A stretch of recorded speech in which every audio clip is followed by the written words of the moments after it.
Thank you, Senator Welch. Chair McCormick, I wanted to ask some questions about grant funds and specifically on the HAVA grants.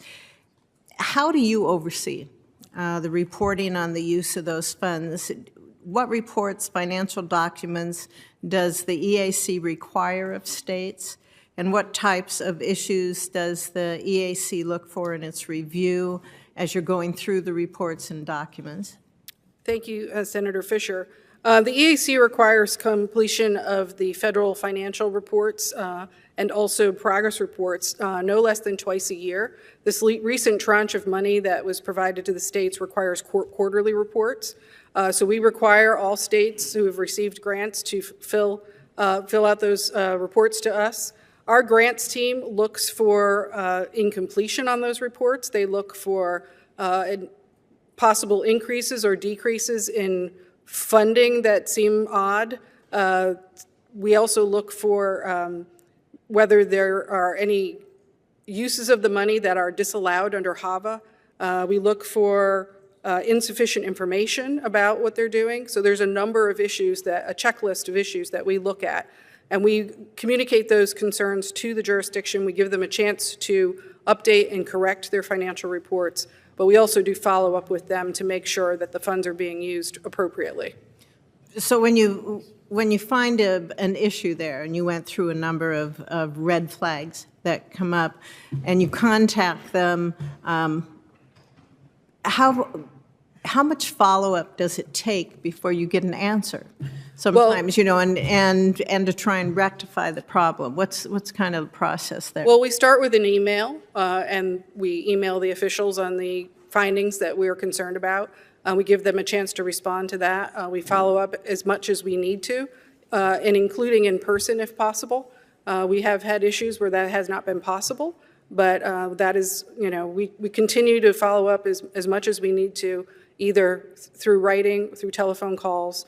Our grant staff is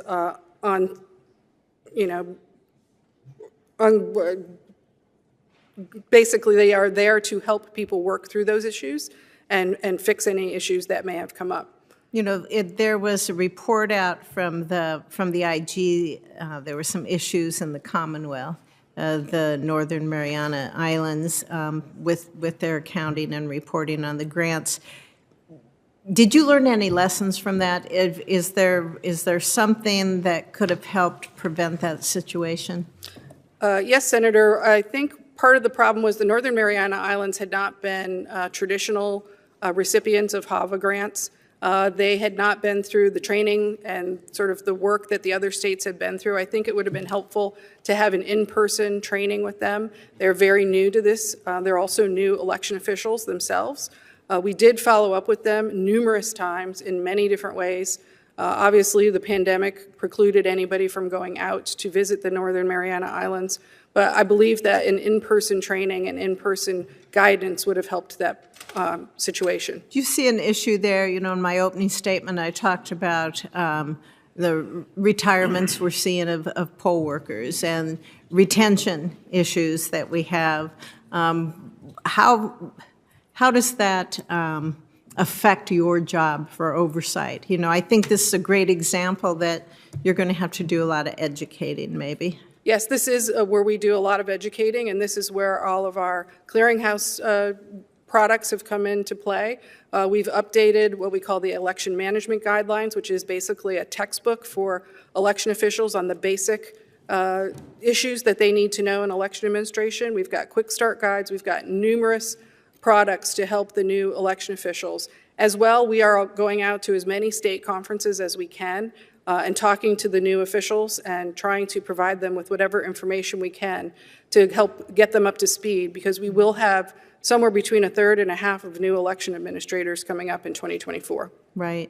Vice Chair Hovland, we've seen that the GAO, you told the GAO that the electronic system it used for states to submit CARES Act progress reports allowed the states to omit or miscalculate some of their expenditure totals. in the financial section of the progress report, officials told GAO that the system doesn't have the capability to automatically calculate a state's total expenditures based on the expenditures listed in different categories. Have you addressed that issue? We were in the process of implementing a new system to help streamline the process and grant reporting.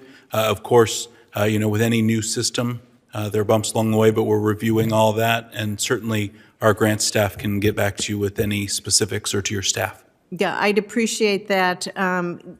It seems like a pretty high number, that it may involve nearly 20% of the total reported nationwide spending for CARES Act grant funds, just in how they were categorized on that. So if we can get you a question in detail, if you could get back to us, I'd appreciate that. Absolutely. Thank you.